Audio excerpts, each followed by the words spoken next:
আসসালামু আলাইকুম।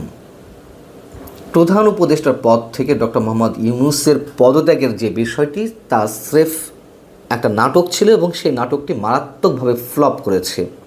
এখনও পর্যন্ত অধিকাংশ রাজনৈতিক দল এবং রাজনৈতিক বিশ্লেষক সহ সাধারণ মানুষের অধিকাংশেরই এমনটাই ধারণা, এবং ভাবা হয়েছিল যে এই নাটক করে বেশ ভালো কিছু করা যাবে, লাভবান হওয়া যাবে এবং এমন একটি গুঞ্জন ছড়িয়ে দিতে পারলে সবাই এসে ডক্টর মোহাম্মদ ইউনূসকে ঘিরে ধরবে, বলবেন যে না না না, আপনাকে যেতে দিব না, আমরা যেভাবে হোক আপনাকে থাকতে হবে, আপনিই আমাদের সর্বসেরা অভিভাবক। কিন্তু বাস্তবে আসলে তেমনটি দেখা গেল না। এবং এইগুলো আমার কথা নয়, এগুলো অধিকাংশ রাজনৈতিক দল এবং বিশ্লেষকদের যে মন্তব্য তার মধ্যে দিয়ে এমনটাই ফুটে ওঠে। কিন্তু উদ্দেশ্য আসলে কী ছিল?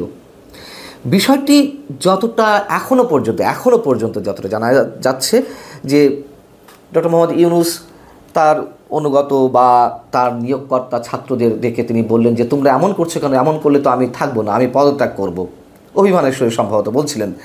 সেটিকে ক্যাশ করলো এনসিপি, জাতীয় নাগরিক পার্টি, এবং রীতিমতো আন্তর্জাতিক গণমাধ্যম বিবিসি বাংলাতে সাক্ষাৎকারে নাহিদ ইসলাম সেটি বলে ফেললেন। উদ্দেশ্য ছিল তিনটি।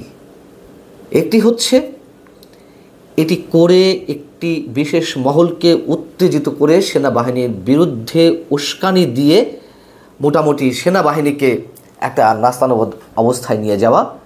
দ্বিতীয়ত, চরম একটি বিশৃঙ্খল পরিবেশ তৈরি করে যে মূল উদ্দেশ্য একটি মহলের নির্বাচনকে দীর্ঘায়িত করা এবং সরকারের যা কিছু ব্যর্থতা সেইগুলোকে একটু আড়াল করার চেষ্টা করা। কিছুই কি হয়েছে? আমরা কিছু সিমটম দেখেছি যে যারা এগুলো করছিল তাদের যারা সহযোদ্ধা তারা সেনাবাহিনীর বিরুদ্ধে হুঙ্কার দিতে লাগলো, নানান ধরনের উস্কানিমূলক বক্তব্য দিতে লাগলো, এমনকি সরকারের মধ্য থেকে কেউ কেউ এই কাজটি করতে লাগলো। তো মোহাম্মদ ইউনূসকে তো কেউ পদত্যাগ করতে বলেনি। যিনি পদত্যাগ করতে যাচ্ছিলেন উনি যদি পদত্যাগ করতে চান সেটি একান্তই ওনার ব্যক্তিগত বিষয়, আমরা তাকে পদত্যাগ করতে বলিনি। সেনাপ্রধান সম্পর্কে সালাউদ্দিন আহমেদ বলছেন, সেনাপ্রধান এমন কিছু বলেননি যা তার জুরিসডিকশনের মধ্যে পড়ে না, বরং সাধারণ মানুষের যে চাওয়া প্রত্যাশা সেটি প্রতিফলিত হয়েছে সেনাপ্রধানের বক্তব্যে। এবং এরপরেও যদি উনি একান্তই ব্যক্তিগতভাবে তার দায়িত্ব পালনে অপারগতা প্রকাশ করেন সেটি তার বিষয়, রাষ্ট্র তার বসে থাকবে না। পৃথিবীর কোনো কিছুর জন্য বা কারোর জন্যই কোনো কিছু থেমে থাকে না। আরেকটি ইঙ্গিত তিনি দিয়েছেন যে ডক্টর মোহাম্মদ ইউনূস 1/11-এর সময় একটি রাজনৈতিক দল গঠন করতে চেয়েছিল, এখন তার মনে কী অবস্থা আমরা জানি না।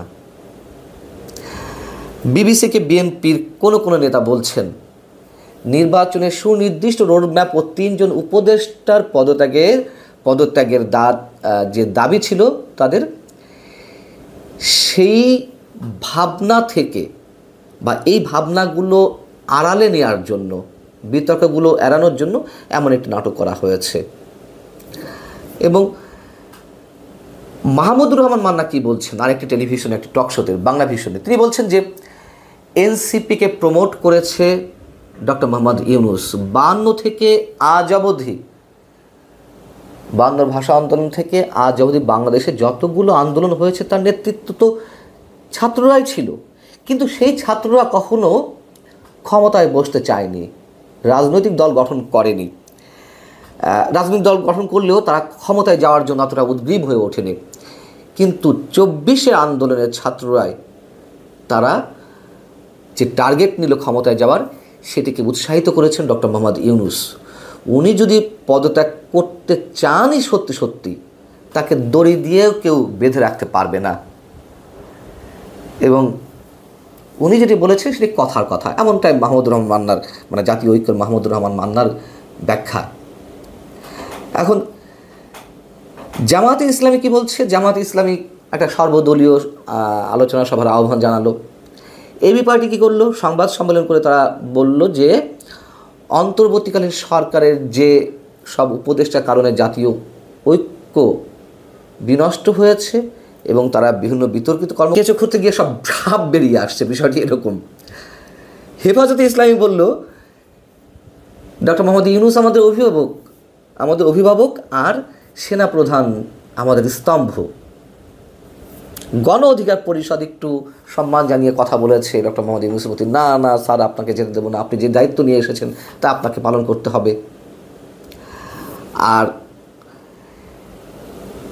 এসবের মধ্য দিয়ে যা কিছু আমাদের সামনে স্পষ্ট হলো, তাতে বিষয়টি এমন নয় যে ডক্টর মোহাম্মদ ইউনূস না থাকলে বিশাল কিছু হয়ে যাবে, এবং যারা নাটকটি করতে চেয়েছিল এবং এটির মধ্য দিয়ে এক ধরনের জিহাদ ঘোষণা করতে চেয়েছিল সেনাবাহিনীর বিরুদ্ধে, সেটি বোধহয় আর এগোচ্ছে না। তবে তারপরেও বলি, তারা কিন্তু থেমে নেই। যে কোনো ইস্যুকে কেন্দ্র করে বাংলাদেশকে অস্থিতিশীল করার একটা ভয়ঙ্কর প্রচেষ্টা তারা নিশ্চয়ই করবে। এখন ডক্টর মোহাম্মদ ইউনূসের সামনে কি করার রয়েছে, তিনি কি করতে পারেন? রাজনৈতিক বিশ্লেষকদের অনেকে, বা আমারও, আমি একজন ছোট মানুষ হিসেবে আমার যেটি মনে হয় যে অধ্যাপক ইউনূস পদত্যাগ করে চলে যেতেও পারেন, এটি তার বিষয়। এবং দলগুলোকে এটা একটা করতে পারেন। আরেকটা হচ্ছে দলগুলোকে অংশীজনদের আস্থায় এনে নির্বাচনের দিকে তিনি দ্রুত হাঁটতে পারেন, নির্বাচনের একটা রূপরেখা তিনি দিয়ে দিতে পারেন। এবং সবার যে চাওয়া এই ডিসেম্বরের মধ্যে, ডিসেম্বরটা এখনও অনেক বাকি, কেবলমাত্র মে মাস, এখনও 7 মাস বাকি, এর মধ্যে একটি নির্বাচন ব্যবস্থা করা। আর সবশেষ বলতে হয়, প্রধান উপদেষ্টার পদত্যাগের গুঞ্জন এবং উপদেষ্টাদের নিয়ে যে চলমান বিতর্ক, সেগুলা অন্তর্বর্তী সরকারের স্থিতিশীলতা নিয়েই বড় প্রশ্ন তৈরি করেছে। অর্থাৎ মাঝে বলছিলাম যে কেঁচো খুঁড়তে গিয়ে সাপ বেরিয়ে পড়েছে। এই নাটকের তো আসলে কোনো লাভ হয়নি, বরং বিশেষ একটি গোষ্ঠীর একটি বিশেষ চেহারা সবার সামনে স্পষ্ট হয়েছে। আবেগকে কাজে লাগিয়ে তারা যে বেগের সৃষ্টি করতে চাইছিল, সেটা বুমেরাং হয়েছে। আল্লাহ হাফেজ, ভালো থাকুন সবাই। আসসালামু আলাইকুম। প্রধান উপদেষ্টার পদ থেকে ডক্টর মোহাম্মদ ইউনূসের পদত্যাগের যে বিষয়টি, তা স্রেফ একটা নাটক ছিল এবং সেই নাটকটি মারাত্মকভাবে ফ্লপ করেছে। এখনও পর্যন্ত অধিকাংশ রাজনৈতিক দল এবং রাজনৈতিক বিশ্লেষক সহ সাধারণ মানুষের অধিকাংশেরই এমনটাই ধারণা। এবং ভাবা হয়েছিল যে এই নাটক করে বেশ ভালো কিছু করা যাবে, লাভবান হওয়া যাবে, এবং এমন একটি গুঞ্জন ছড়িয়ে দিতে পারলে সবাই এসে ডক্টর মোহাম্মদ ইউনূসকে ঘিরে ধরবে, বলবেন যে না না না, আপনাকে যেতে দিব না আমরা, যেভাবে হোক আপনাকে থাকতে হবে, আপনিই আমাদের সর্বসেরা অভিভাবক। কিন্তু বাস্তবে আসলে তেমনটি দেখা গেল না। এবং এইগুলো আমার কথা নয়, এগুলো অধিকাংশ রাজনৈতিক দল এবং বিশ্লেষকদের যে মন্তব্য, তার মধ্যে দিয়ে এমনটাই ফুটে ওঠে। কিন্তু উদ্দেশ্য আসলে কী ছিল? বিষয়টি যতটা এখনও পর্যন্ত যতটা জানা যাচ্ছে যে ডক্টর মোহাম্মদ ইউনূস তার অনুগত বা তার নিয়োগকর্তা ছাত্রদের ডেকে তিনি বললেন যে তোমরা এমন করছো কেন, এমন করলে তো আমি থাকবো না, আমি পদত্যাগ করব, অভিমানের সঙ্গে সম্ভবত বলছিলেন। সেটিকে ক্যাশ করলো এনসিপি, জাতীয় নাগরিক পার্টি। এবং রীতিমতো আন্তর্জাতিক গণমাধ্যম বিবিসি বাংলাতে সাক্ষাৎকারে নাহিদ ইসলাম সেটি বলে ফেললেন। উদ্দেশ্য ছিল 3টি। একটি হচ্ছে এটি করে একটি বিশেষ মহলকে উত্তেজিত করে সেনাবাহিনীর বিরুদ্ধে উস্কানি দিয়ে মোটামুটি সেনাবাহিনীকে একটা নাস্তানুবোধ অবস্থায় নিয়ে যাওয়া। দ্বিতীয়ত, চরম একটি বিশৃঙ্খল পরিবেশ তৈরি করে যে মূল উদ্দেশ্য একটি মহলের নির্বাচনকে দীর্ঘায়িত করা এবং সরকারের যা কিছু ব্যর্থতা সেইগুলোকে একটু আড়াল করার চেষ্টা করা। কিছুই কি হয়েছে? আমরা কিছু সিমটম দেখেছি যে যারা এগুলো করছিল তাদের যারা সহযোদ্ধা, তারা সেনাবাহিনীর বিরুদ্ধে হুঙ্কার দিতে লাগলো, নানান ধরনের উস্কানিমূলক বক্তব্য দিতে লাগলো, এমনকি সরকারের মধ্য থেকে কেউ কেউ এই কাজটি করতে লাগলো। তো তো মোহাম্মদ ইউনূসকে তো কেউ পদত্যাগ করতে বলেনি, যিনি পদত্যাগ করতে যাচ্ছিলেন। উনি যদি পদত্যাগ করতে চান সেটি একান্তই ওনার ব্যক্তিগত বিষয়, আমরা তাকে পদত্যাগ করতে বলিনি। সেনাপ্রধান সম্পর্কে সালাউদ্দিন আহমেদ বলছেন, সেনাপ্রধান এমন কিছু বলেননি যা তার জুরিসডিকশনের মধ্যে পড়ে না, বরং সাধারণ মানুষের যে চাওয়া প্রত্যাশা সেটি প্রতিফলিত হয়েছে সেনাপ্রধানের বক্তব্যে। এবং এরপরেও যদি উনি একান্তই ব্যক্তিগতভাবে তার দায়িত্ব পালনে অপারগতা প্রকাশ করেন, সেটি তার বিষয়। রাষ্ট্র তার বসে থাকবে না, পৃথিবীর কোনো কিছুর জন্য বা কারোর জন্যই কোনো কিছু থেমে থাকে না। আরেকটি ইঙ্গিত তিনি দিয়েছেন যে ডক্টর মোহাম্মদ ইউনূস 1/11-এর সময় একটি রাজনৈতিক দল গঠন করতে চেয়েছিল, এখন তার মনে কী অবস্থা আমরা জানি না। বিবিসিকে বিএনপির কোনো নেতা বলছেন, নির্বাচনের সুনির্দিষ্ট রোডম্যাপ ও 3 জন উপদেষ্টার পদত্যাগের যে দাবি ছিল তাদের, সেই ভাবনা থেকে বা এই ভাবনাগুলো আড়ালে নেওয়ার জন্য, বিতর্কগুলো এড়ানোর জন্য এমন একটি নাটক করা হয়েছে। এবং মাহমুদুর রহমান মান্না কি বলছেন আরেকটি টেলিভিশনে, একটি টক শোতে, বাংলা ভিশনে, তিনি বলছেন যে এনসিপিকে প্রমোট করেছে ডক্টর মোহাম্মদ ইউনূস। 52 থেকে আজ অবধি, 52 ভাষা আন্দোলন থেকে আজ অবধি বাংলাদেশে যতগুলো আন্দোলন হয়েছে তার নেতৃত্ব তো ছাত্ররাই ছিল, কিন্তু সেই ছাত্ররা কখনো ক্ষমতায় বসতে চায়নি, রাজনৈতিক দল গঠন করেনি।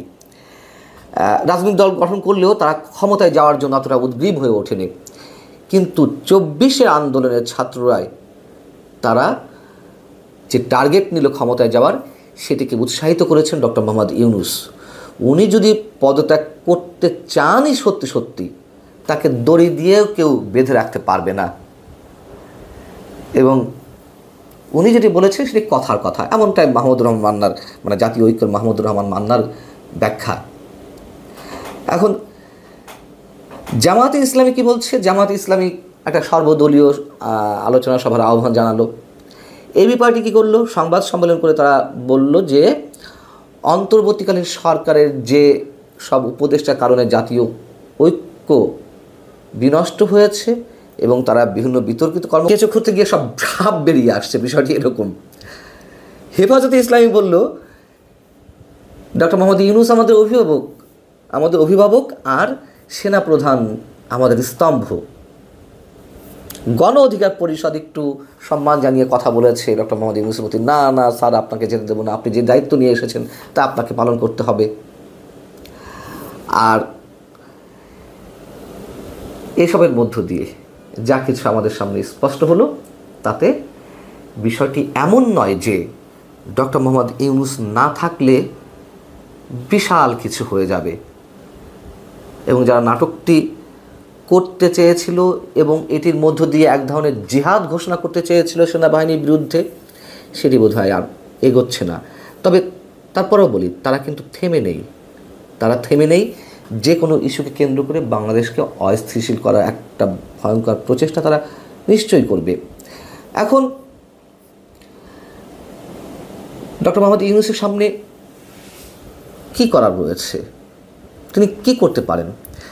রাজনৈতিক বিশ্লেষকদের অনেকে, বা আমারও, মানে আমি একজন ছোট মানুষ হিসেবে আমার যেটি মনে হয় যে অধ্যাপক ইউনূস পদত্যাগ করে চলে যেতেও পারেন, এটি তার বিষয়।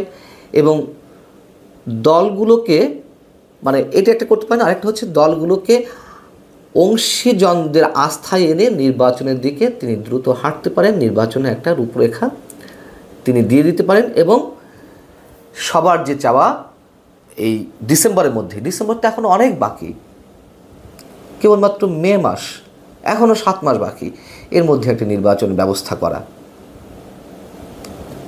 আর সবশেষ বলতে হয়, প্রধান উপদেষ্টার পদত্যাগের গুঞ্জন এবং উপদেষ্টাদের নিয়ে যে চলমান বিতর্ক,